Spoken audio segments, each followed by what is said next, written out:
There is a minister here who has been bought by white-collar criminals to sell and blacklist the youth of South Africa. It is not a secret that debt is a tradable asset. It is sold, it is repackaged, so that predatory financial institutions can make profit. This minister, we are told, has lined up all his criminal friends who are debt collectors to buy the poor debts of students and the youth of South Africa. These criminals are going to call our students day and night, harassing them about this debt and threatening them.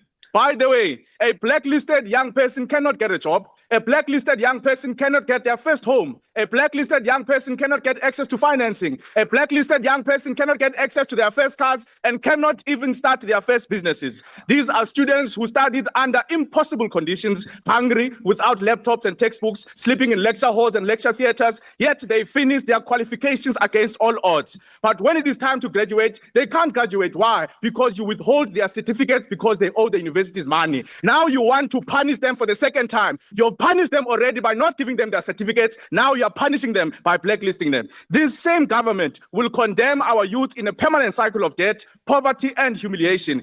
Welcome to The Scene, and let's get into today's story.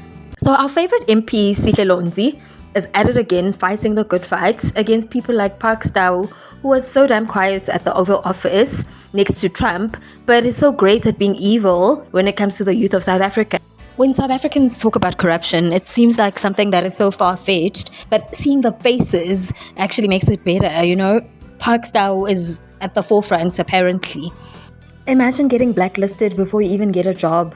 This is pure evil, but I'm glad we can see the faces, and this has been stopped thanks to the EFF and Sihle Lonzi. Take a listen once again. Who benefits when an educated black youth doesn't have access to the economy? Who benefits when our youth, desperate, even fall prey for human trafficking syndicates? Who benefits when our young people are sitting at home, unemployed, depressed, drowning in alcohol and drug abuse? I'll tell you who benefits. It's the human trafficking syndicates. It's the syndicates that fund your lifestyles. It's the syndicates that buy expensive cars and expensive houses for ministers in government and their children. This is a betrayal of the June 16 generation. This is a betrayal of the fees must fall generation. This is a betrayal of students who took it to the streets seeking an education and instead received bullets, instead received arrest and victimization. Years later, you want to criminalize them. You want to criminalize them for owing debt. Yet this same government said to them, the doors of learning shall be open. You said to them they must go to school. They've gone to school. They've finished their academic requirements. You don't want to give them their degrees. And on top of that, you want to blacklist them. We're calling on the youth of South Africa. We can't be complainants forever. We must unite in parliament and in the streets of South Africa.